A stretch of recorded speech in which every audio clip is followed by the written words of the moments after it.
नमस्कार प्यारे भाइयों बहनों, कैसे हैं आप लोग। एक खबर जो कि 2-3 दिन से चर्चा का विषय बनी हुई है कि अभ्यर्थियों के किसी भी परीक्षा में पूर्णांक से अधिक प्राप्तांक कैसे हो सकते हैं। मान लो कोई परीक्षा 100 अंकों की हो, कितने की हो, 100 अंकों की कोई परीक्षा हो और इसमें से किसी के 102 अंक आ जाए, 101 आ जाए। कोई परीक्षा 200 नंबर की हो, उसमें 202 नंबर आ जाए, 210 नंबर आ जाए, तो ये कैसे संभव है। लगातार ये चीजें चल रही हैं। किसी ने कहा कि भाई नॉर्मलाइजेशन की प्रक्रिया हुई थी, उस कारण ये हो पाया है। मैंने भी इस पर एक टॉपिक किया, कल इस बात को कवर किया कि भाई ये हास्यास्पद नहीं लगता कि अपने आप में कि 100 नंबर की परीक्षा में एक अभ्यर्थी के 101.66 नंबर आए हैं, जो मध्य प्रदेश टॉपर है। तो बहुत सारे अभ्यर्थियों ने कहा कि फर्जीवाड़ा है। बहुत सारे अभ्यर्थी कहने लगे कि यार तुम्हें पता नहीं है, शायद एसएससी जीडी की परीक्षा में भी ऐसा ही हुआ है। ये तो एक आम बात है। देखो, आम बात है कि अमरूद बात है कि नारियल बात है, मुझे नहीं पता। ये तो आप अपने विवेक से तय कीजिए। कौन सा महीना चल रहा है? दिसंबर चल रहा है ना। चलो मान लो दिसंबर में 32 तारीख आ जाए, क्या संभव है? फिर आप कह दें, ये जो आप कह रहे हैं ना कि ये आम बात है, फिर आप यही बात कह दें कि इतनी गति से पृथ्वी घूम रही है, सूर्य की परिक्रमा कर रही है, अपने अक्ष पर भी घूम रही है, ब्रह्मांड में सूर्य किसी और की परिक्रमा कर रहा है, चंद्रमा कहीं और घूम रहा है। हो सकता है पृथ्वी की थोड़ी बहुत स्पीड कम ज्यादा हो गई हो तो एक दिन बढ़ गया और दिसंबर में 32 तारीख आ गई। तो वही बात है ना, किसी परीक्षा में पूर्णांक से अधिक प्राप्तांक एक हास्यास्पद विषय ही है और अपने आप में गंभीर विषय भी है।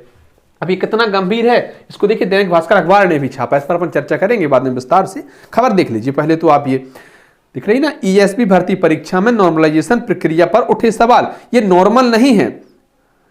जिल प्रहरी परीक्षा के टॉपर को 100 में से 101 अंक, मतलब अगर कोई कहे कि 100 में से उसके 100 नंबर आए हैं, अरे वाह बहुत बढ़िया है। कोई कह दे उसके 100 में से 101 नंबर आए हैं, तो जो पुराने जमाने के लोग हैं, जो मतलब पढ़े लिखे तो हैं लेकिन वर्तमान की नॉर्मलाइजेशन प्रक्रिया से वाकिफ नहीं है, उन्हें लगेगा शायद झूठ बोल रहे हैं, ये मजाक कर रहे हैं। यकीन करना सामान्य बात नहीं है।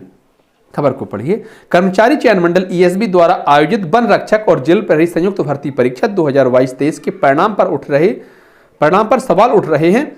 जेल प्रहरी भर्ती परीक्षा के टॉपर सतना के राजा भैया प्रजापति हैं। भैया आपको तो बहुत बहुत बधाई, शुभकामनाएं। अगर आप मेरी वीडियो देख रहे हैं तो आपको बधाई, शुभकामनाएं। आपसे किसी का कोई वो नहीं है, आप इसको पर्सनली ना लें। सवाल तो प्रक्रिया पर है। राजा भैया प्रजापति को 100 में से 101.66 अंक मिले हैं। इस मामले में ईएसबी के अधिकारियों का तर्क है कि रिजल्ट नॉर्मलाइजेशन प्रक्रिया के तहत घोषित किया गया है। इसमें किसी को कुल अंक से ज्यादा और किसी को 0 से भी कम अंक मिल सकते हैं। इसका उल्लेख रूल बुक में भी है। ईएसबी ने मई-जून 2023 में इस परीक्षा का आयोजन किया था। इसमें करीब 6 लाख परीक्षार्थी शामिल हुए थे। 2 साल बाद यह परिणाम घोषित किया है। अभ्यर्थियों का कहना है कि यह प्रक्रिया पारदर्शी नहीं है और इसे समझना कठिन है। एक अगर आप क्रिकेट देखते हैं तो उसमें एक नियम होता है डीएलएस, डकवर्थ लुईस नियम। डीएलएस मेथड जो होता है ना, ये सेम वैसा ही है। बहुत सारे क्रिकेट प्रेमी ऐसे, क्रिकेट में तो सब कुछ जानते हैं पर डीएलएस को छोड़कर डीएलएस को नहीं समझ पाते हैं। ऐसा ही यहाँ है। इस बात को समझने में अब या अपन अल्प, क्या मैं तो कहूँगा कि बिल्कुल ही अज्ञानी है जो इस बात को नहीं समझ पा रहे हैं, या फिर इस प्रक्रिया में कहीं ना कहीं झोल है। नॉर्मलाइजेशन एक सांख्यिकी प्रक्रिया है। मान लें कि एक परीक्षा 2 शिफ्ट में होती है। पहली शिफ्ट का पेपर दूसरी के पेपर से कठिन है। अच्छा, ये तय कैसे होता है कोई पेपर सरल है कि कठिन है? इसका आधार क्वेश्चन नहीं होते हैं कि उसमें ये प्रश्न आया है, ये अपेक्षाकृत सरल है और ये कठिन है। नहीं, उस शिफ्ट में बैठने वाले अभ्यर्थियों के औसत अंक कितने आए हैं और किसी और शिफ्ट में बैठने वाले अभ्यर्थियों के औसत अंक कितने आए हैं, तय इसके आधार पर होता है कोई शिफ्ट सरल है कि कठिन है। उसमें टॉपर्स की एवरेज स्कोर कितने हैं, इसमें टॉपर्स की एवरेज स्कोर कितने हैं, इसके आधार पर तय होता है। पहली शिफ्ट का पेपर दूसरी के पेपर से कठिन है। ऐसे में पूरी परीक्षा को एक समान प्रक्रिया में लाने के लिए नॉर्मलाइजेशन किया जाता है। अलग अलग शिफ्टों में पेपर का लेवल अलग अलग होने के कारण बिना नॉर्मलाइजेशन के एक ही अंक प्राप्त करने वाले उम्मीदवारों का प्रदर्शन समान नहीं हो सकता है। विशेषज्ञ बोले प्रक्रिया ही गलत है। देखिए यहां पर लिखा हुआ है बीयू के पूर्व रजिस्ट्रार। अब ये बीयू मतलब ये अखबार तो चूंकि भोपाल का है तो हो सकता है बरकतुल्ला यूनिवर्सिटी के हो, या फिर हमारे यहाँ की बात करें तो बुंदेलखंड यूनिवर्सिटी के हो सकते हैं।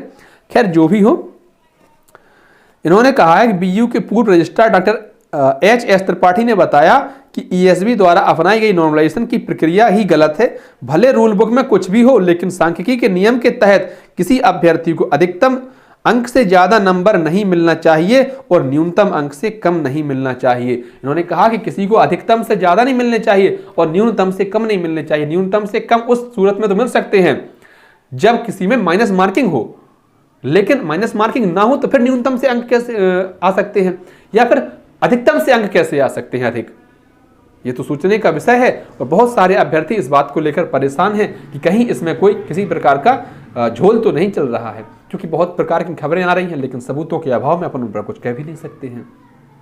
ये तो आपके ऊपर निर्भर करता है। अच्छा, हम जैसे जहां पर थे, हम तो भाई पास हो ही नहीं पाए थे इस परीक्षा में, अपन को ज्यादा मतलब नहीं है। प्रदेश के लाखों अभ्यर्थी, इनको ज्यादा मतलब नहीं है। मतलब किनको है? जिनका सिलेक्शन रुका है। कमेंट आया था एक भाई का 0.02 पॉइंट से उनका सिलेक्शन नहीं हुआ है, तो किसी का 0.2 पॉइंट से नहीं हुआ है, किसी का 0.4 से, किसी का 0.5 से, किसी का 1 नंबर से सिलेक्शन नहीं हुआ है। और ऐसे में जिनके नंबर घट गए हो, मान लो उसके कट ऑफ के पार नंबर थे लेकिन घट गए 2 नंबर और उसका जो है 1 नंबर से सिलेक्शन नहीं हुआ है, उसके दुख को पूछिए, उसकी छाती पर हाथ रख के पूछिए उससे कि भाई तुम्हें कैसा लग रहा है। हार्ट बीट समझ में आ जाएगी।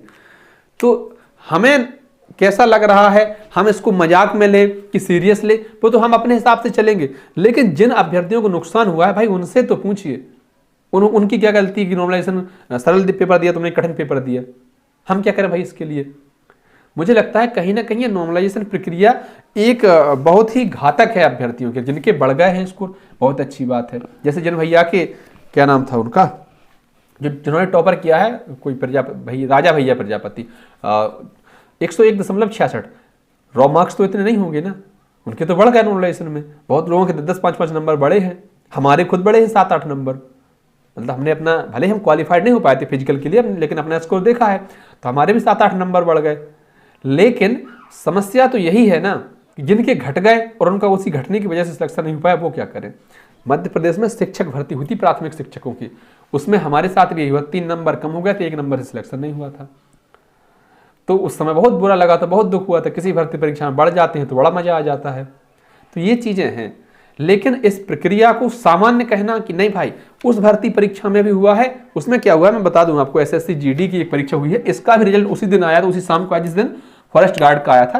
तो 160 नंबर इसमें पूर्णांक थे और बहुत सारे अभ्यर्थियों के जो है 160 से अधिक है, किसी के 162 है, मतलब ऐसे 10-12 हो रहे हैं जहां तक मुझे जानकारी मिली है, किसी के 170 तक हो रहे हैं। अब ये सवाल है ना कि नॉर्मलाइजेशन है तो ठीक है, लेकिन ऐसा कैसा नॉर्मलाइजेशन है कि भाई तुम्हारे पूर्णांक से अधिक नंबर हो जा रहे हैं। कोई भी चीज अपने आप में 100% होती है।